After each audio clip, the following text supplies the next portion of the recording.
สบายดีท่านกำลังอยู่กับหลานยานางเล่ากับการเล่าเรื่องเล่าคนในวรรณกรรม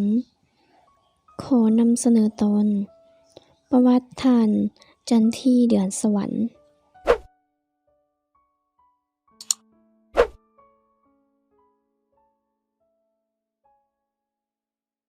ท่านจันทีเดือนสวรรค์มีนามปากกาว่าจอเดือนสวรรค์และอินทรีเกิดเมื่อวันที่ 6 ตุลา 1940 ที่แขวงเชียงขวางปัจจุบันอยู่บ้านสว่างเมืองจันทบุรีนครหลวงเวียงจันทน์การศึกษาปี 1955 จบประถมปีที่ 4 ที่สสเวียดนามและจบชั้นมัธยมอยู่เขตปลดปล่อยเดือนมีนาปี 1961 ไปเรียนวิชาหนังสือพิมพ์ที่นครหลวงฮานอยสสเวียดนามปี 1969 หาปี 1970 ไปเรียนวิชานักประพันธ์อยู่สสเวียดนามด้านเวียกงานปี 1953 เริ่มเข้าเหตุการณ์ปฏิวัติตอนนั้นอายุได้ 13 ปีพอมาถึงปี 1955 ได้เป็นเสมียนตีพิมพ์ดีดให้กระทรวงศึกษาปี 1957 เสด็จเจ้าสุภานุวงศ์และบรรดาผู้นำแนวรหักชาติถูกจับ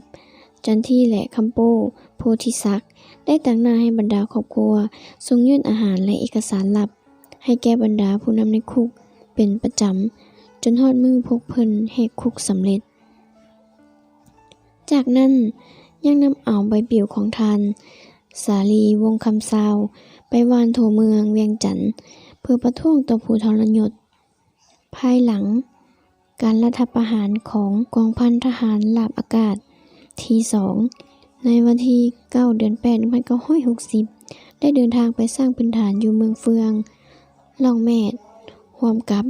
ลุงเจริญพงษ์จันทร์จากนั้นก็เดินทางเมืองเชียงขวางและถึงแต่งตั้งให้กลับคืนวังเวียง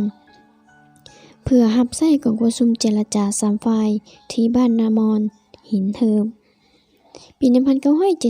1972 ถูกส่งไปเฮ็ดเวียกแนวหลังศัตรูอยู่เขตทุ่งเพียงเวียงจันทน์โดยภายใต้การชี้นำของทานสาลีวงศ์คำซาวและทานศรีพรภริขันธ์ปี 1973 1975 ถูกแต่งตั้งให้เป็นผู้ตั้งหน้าสำนักข่าวสารประจำประเทศลาวประจำเวียดนามปี 1976 ถูกเอิ้นกลับคืนเวียงจันทน์แต่งตั้งให้เป็นรองหัวหน้ากรมหนังสือพิมพ์เสียงประชาชนและข่าวสารประเทศลาวปี 1978 1979 เป็นผู้ว่าการหัวหน้ากรมหนังสือพิมพ์เสียงประชาชนและข่าวสารประเทศลาวปี 1990 สมาคมนักประพันธ์ได้รับการสร้างตั้งขึ้นและได้รับการคัดเลือกอยู่ในคณะบริหารงานและทางเป็นเลขาธิการกองประชุมของสมาคมสมัยที่ 2 ได้รับเลือกเป็นเลขาธิการอีกกองประชุมสมาคมสมัยที่ 3 ได้รับเลือกเป็นประธานสมาคมนักประพันธ์ลาวปัจจุบันเป็นพนักงานบำนาญและเป็นสมาชิกสมาคมนักประพันธ์ลาวผลงานด้านการประพันธ์เริ่มเขียนบทประพันธ์เล่มทำอิฐปี 1965 มีชื่อว่าแสงสว่างของการปฏิวัติปี 1970 เขียนบทนวนิยาย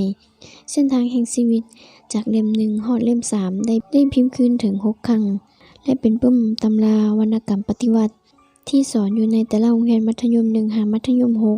6 โดยการรับรองของกระทรวงศึกษาธิการและกีฬาพิมพ์โฮมเรื่องสั้น3 เล่มเขียนเรื่องสั้น177 เรื่องส่วนหนึ่งได้ถูกเฮอร์บินยิงทำลายแต่เวลาเขตอยู่ปลดปล่อยจากนั้นยังได้พิมพ์ปึ้มที่เป็นผลงานของตนเองเป็นจำนวน 8,000 เล่มเพื่อนำไปแจกจ่ายล่าให้แผนกศึกษาของแต่ละแขวงในทั่วประเทศมอบให้หอสมุดกองทัพหอสมุดนครหลวงเวียงจันทน์หอสมุดแห่งชาติและบรรดาโรงเรียนต่างๆในนครหลวงเวียงจันทน์ได้รับรางวัลวรรณกรรมสร้างสรรค์ยอดเยี่ยมอาเซียนหรือศิไลปี 1999 ได้รับรางวัลวรรณกรรมแม่น้ำของปี 2007 ที่นครหลวงฮานอยได้รับนามยศศิลปินแห่งชาติสาขาวรรณกรรมปี 2010